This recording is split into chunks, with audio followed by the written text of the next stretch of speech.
Bacteria are microorganisms that can be found almost anywhere in the world. In the water you drink, on your kitchen floor, on your skin, and even inside you. Bacteria contribute to a lot of functions in your everyday life. They aid in food production, agriculture, waste management, and even in making medicine. But as we know, not all bacteria contribute positively. Some can be pathogenic. They can make you really sick and even cause infections. Ever have strep throat? Bacteria. Ever get food poisoning? Bacteria. Bacterial infections can be very common and often go away in a few weeks. But certain bacteria can cause more serious infections and wreak more havoc than their lesser counterparts. The spread of these bacterial infections is a major issue across the globe. Certain bacteria can cause mild to lethal epidemics. If not treated properly, bacteria multiply in the human body, impacting the health of an individual.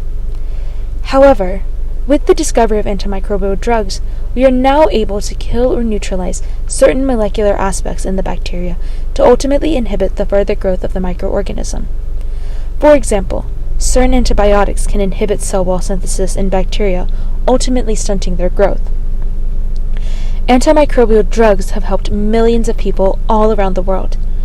But we can wonder, what happens when these antibiotics stop working and can cause a risk to one's health? Unfortunately, we may have to answer this question sooner than we originally thought. There is an increasing global threat to public health, that being antimicrobial resistance. The rise of antimicrobial resistance, or AMR, is causing life-threatening infections all over the world. How is this happening, you might ask? Well, when an increased use or misuse of a drug, usually an antibiotic, occurs, the impact of the drug becomes less effective. Microbes, such as bacteria, can evolve and build a tolerance to these treatments if the drug does not effectively kill all of the bacteria.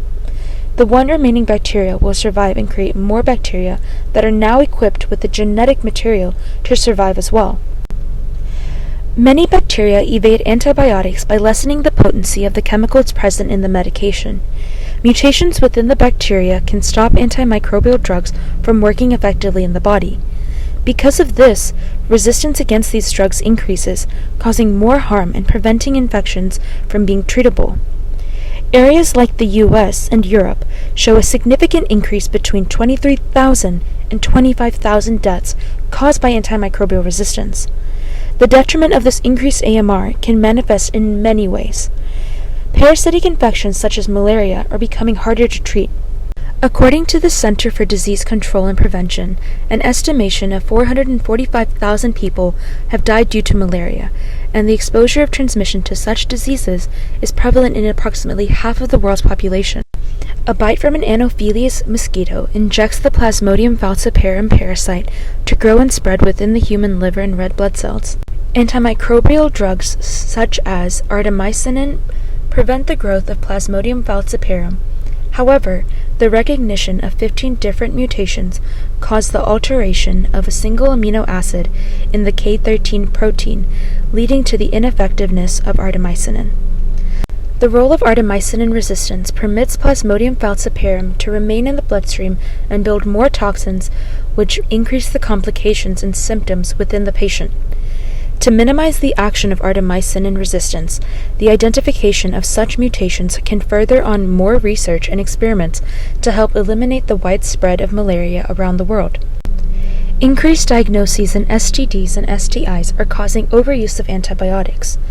According to the American Sexual Health Association, 1 in 2 sexually active persons will contract an STI by age 25.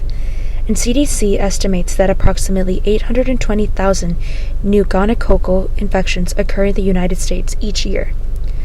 STDs like gonorrhea are the most common and have increased 63% in the last 5 years, but are also treatable with 1 dosage of antibiotics. But now, certain strains of the bacteria that cause gonorrhea are now showing resistance to the antibiotics. A once treatable infection is now at risk of being incurable. This only gets worse when you realize the longer the gonorrhea infection stays in the human body, the more damage it does. This includes organ failure, infertility, and pelvic inflammation disease. Preventative actions such as proper sexual education, access to contraception such as condoms, can prevent the spread of STDs. Decreasing the number of infections is vital as it will decrease the amount of individuals needing antibiotics. The fewer antibiotics, the better, as the bacteria's AMR will stagnate.